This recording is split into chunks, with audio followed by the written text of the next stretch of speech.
Hai teman-teman semua, kembali lagi di channel Pendapat Joseph.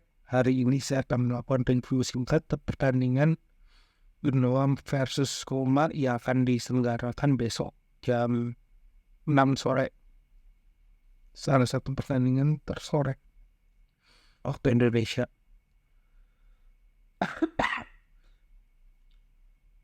Kekuatan Genoa itu terlepas dari Pierre-Emerick Vitina, David Eki, terus Federico Nero, dan Milan Belic. Nah, yang jadi permasalahan adalah bagaimana Milan Belic sendiri mendapatin timnya lagi di dalam masa penyembuhan. Itu banyak, ada David Eki, Junior Mesias itu cedera, Fabio Meretti, Brock Norton Kufi, dan Alessandro Zanoli mau Alan Maturo. Dibandingkan kalau AS Roma sendiri, dia dapat kekuatan itu nggak tanggung-tanggung. Ada Konde, ada Hermoso, ada juga Matt Hummels yang sudah punya asam garam. Masalah praktisnya itu adalah ketumpulan lini depan dan produktivitas lini tengah memberikan umpan matang. Praktisnya di situ. Jadi yang saya prediksikan ada kemungkinan pertandingan ini akan diakhiri dengan ugly win untuk Roma. Meskipun bukan tanpa kesempatan tuan rumah mendapatkan hasil poin dia, karena kan Roma dalam masa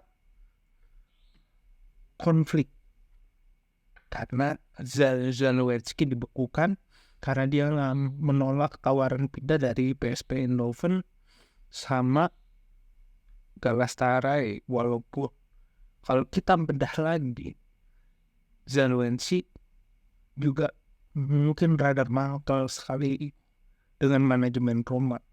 Saya tidak mempungkiri itu karena sebagai klub besar dan tahu Roma harusnya juga tahu 3 pertandingan ini semua pemain pro.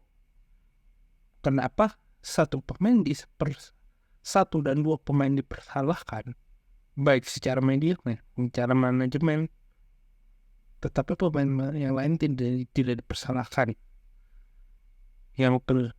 Hal itu akan membuat squad sedikit panas. Tapi di Italia makin panas sebuah klub untuk media itu makanan, karena mereka bisa melakukan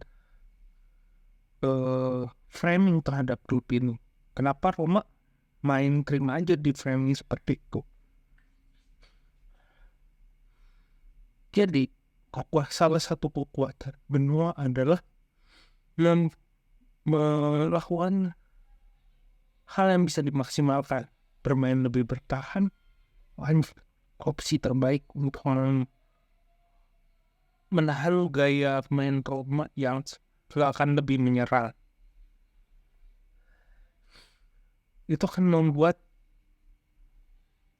Roma yang benar-benar dalam 2 minggu ini melakukan banyak persiapan akan merasa keder sebenarnya kalau melawan Genoa yang sebenarnya lebih lemah. Tapi tanpa konflik, semua tim bisa melakukan lebih nyaman rencana dalam bermain. Soalnya Roma praktis harus menyelesaikan masalah dulu di lapangan, masalah permainan yang tidak dikatakan baik, terus tensi di lapang, tensi di ruang ganti, potensi di lapangan. Selebih daripada itu 3 hal itu bisa dilakukan, posisi De Rossi aman. Walaupun sebenarnya baik antara kecewa dan tidak kecewa, permainan Roma memang bagi saya di pertandingan sebelumnya, masalahnya bukan terletak dengan pemain mengal ataupun tidak mengal, tapi bagaimana mereka melakukan seide. Dan benar-benar De Rossi harus menerima dirinya. Memang secara pemikiran dia lebih lemah dibanding beberapa pelatih lainnya. Kenapa saya berkata lebih lemah? Rekod yang lebih tidak menjiwurkan, kondisi manajemen kepelatihannya pun tidak menjiwurkan untuk sebagai klub yang besar. Iya, besar dari potensial, bahkan dengan masuk ataupun keluarnya Zanowelski, klub ini punya potensi meskipun ada friksi di lapangan, ada friksi di dalam klub itu. Tetapi bagaimana klub sebesar Roma, sevariatif Roma, punya pelatih dia dari sebuah pemain legenda, punya kemampuan, punya darah kepelatihan selain darah pemain, tetapi yang jadi permasalahan besar adalah jam terbangnya kurang. Bukan hanya jam terbangnya kurang, tim pelatihnya pun sebenarnya kurang, dan itu harus dimulai perubahan fragmen itu melawan Genoa. Melawan Genoa di mana Dybala, Soule, Krogi, terus nanti ada Mondi, terus